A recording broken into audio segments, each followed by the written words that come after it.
So, dear students, we are to discuss about the monosaccharide first. So, by monosaccharide, we means mono means one, and saccharide means sugar. So, they are the simplest sugar which are obtained when a higher carbohydrate is subjected to glycolysis.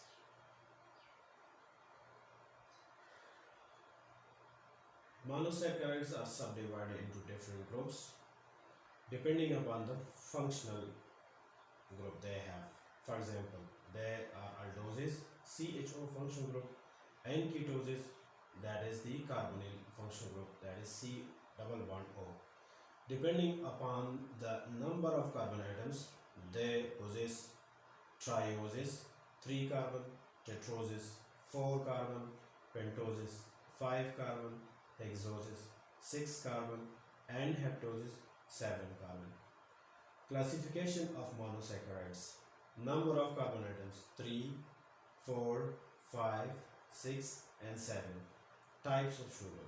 3 carbon will be termed as triose, tetrose, 5 carbon will be termed as pentose, 6 carbon will be termed as hexose, and 7 carbon carbohydrate will be termed as heptose. Then on the basis of functional groups, these trioses, tetroses, pentoses, hexoses and heptoses can be aldehyde or ketones. For example, glyceraldehyde is an aldotriose, erythrose is an aldotetrose, xylose and ribose are aldopentose, glucose and galactose are aldohexoses, whereas glucoheptose is a heptose, that is aldoheptose, matlab having the aldehyde functional group and total number of carbon atom is 7.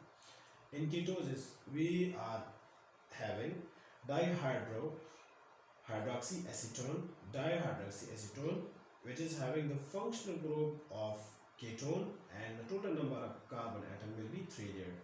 In a similar fashion, we are having erythrulose, which is having 4 carbon atom in total and the functional group is ketose. Ribose and ribolose and xylulose.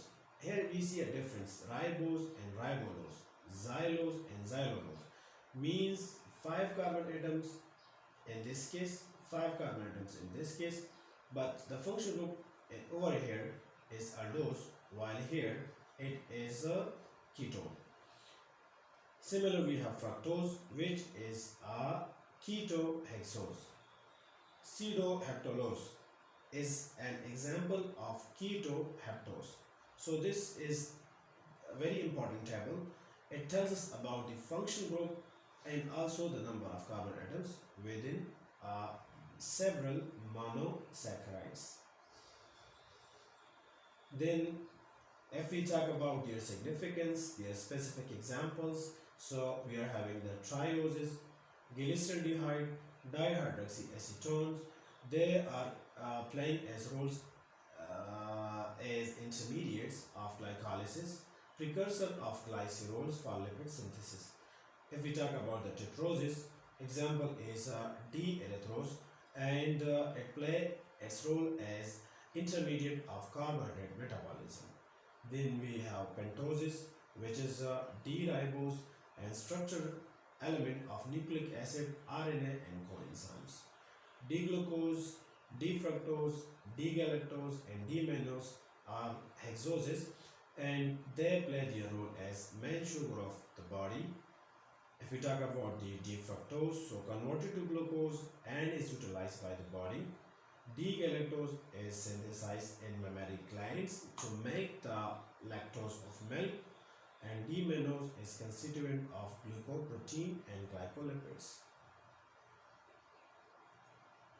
Dear students, we have covered about the monosaccharides, and in the next lecture we will discuss about the oligosaccharides.